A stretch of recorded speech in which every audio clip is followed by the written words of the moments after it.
যুক্তরাষ্ট্র ইরান শান্তি চুক্তিতে রাজি হওয়ায় যেন হাঁপ ছেড়ে বাঁচল বিশ্ব। দুপক্ষের এমন ঐতিহাসিক সিদ্ধান্তকে স্বাগত জানিয়েছেন বিশ্ব নেতারা। চুক্তির বিষয়টি নিশ্চিত করার পর যৌথ বিবৃতি দিয়েছে যুক্তরাজ্য, ফ্রান্স, জার্মানি ও ইতালি। E4 জোটের এই নেতারা বহুল প্রতীক্ষিত এই চুক্তিকে বিশ্ব অর্থনীতি ও বৈশ্বিক নিরাপত্তার জন্য একটি বড় পদক্ষেপ হিসেবে উল্লেখ করেন। ইরানের ওপর আরোপিত নিষেধাজ্ঞা তুলে নেওয়া হবে বলেও ঘোষণা দিয়েছে ইউরোপের এই শীর্ষ চার শক্তি। বিশ্ব নেতাদের জন্য সবচেয়ে বড় স্বস্তির বার্তা হয়ে এসেছে এই চুক্তির মাধ্যমে কৌশলগতভাবে গুরুত্বপূর্ণ হরমুজ প্রণালী পুনরায় চালুর সিদ্ধান্ত। জাপানের প্রধানমন্ত্রী সানায়ে তাকাইচি আশা প্রকাশ করেন, এই করিডোর চালুর মাধ্যমে আন্তর্জাতিক নৌ চলাচলের নিরাপত্তা নিশ্চিত হবে। চুক্তিকে গুরুত্বপূর্ণ অগ্রগতি আখ্যা দিয়ে তুরস্কের প্রেসিডেন্ট রিসেপ তাইপ এরদোয়ান যে কোনো ধরনের উস্কানি ও নাশকতার বিরুদ্ধে সবাইকে সতর্ক থাকার আহ্বান জানিয়েছেন।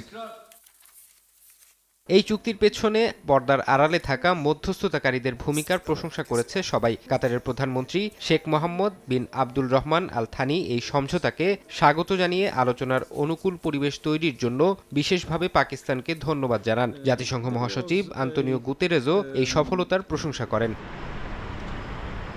এদিকে এই চুক্তিকে নিজেদের সামরিক ও রাজনৈতিক বিজয় হিসেবে প্রচার করছে ইরান। দেশটির উপপররাষ্ট্রমন্ত্রী কাজেম ঘারিবাবাদি দাবি করেন, শত্রুপক্ষ তাদের অশুভ উদ্দেশ্যে ব্যর্থ হয়ে তেহরানের শর্ত মেনে নিতে বাধ্য হয়েছে। IRGC জানায়, ইরানি জনগণের ইচ্ছাশক্তির কাছে পরাজিত হয়েছে শত্রুপক্ষ।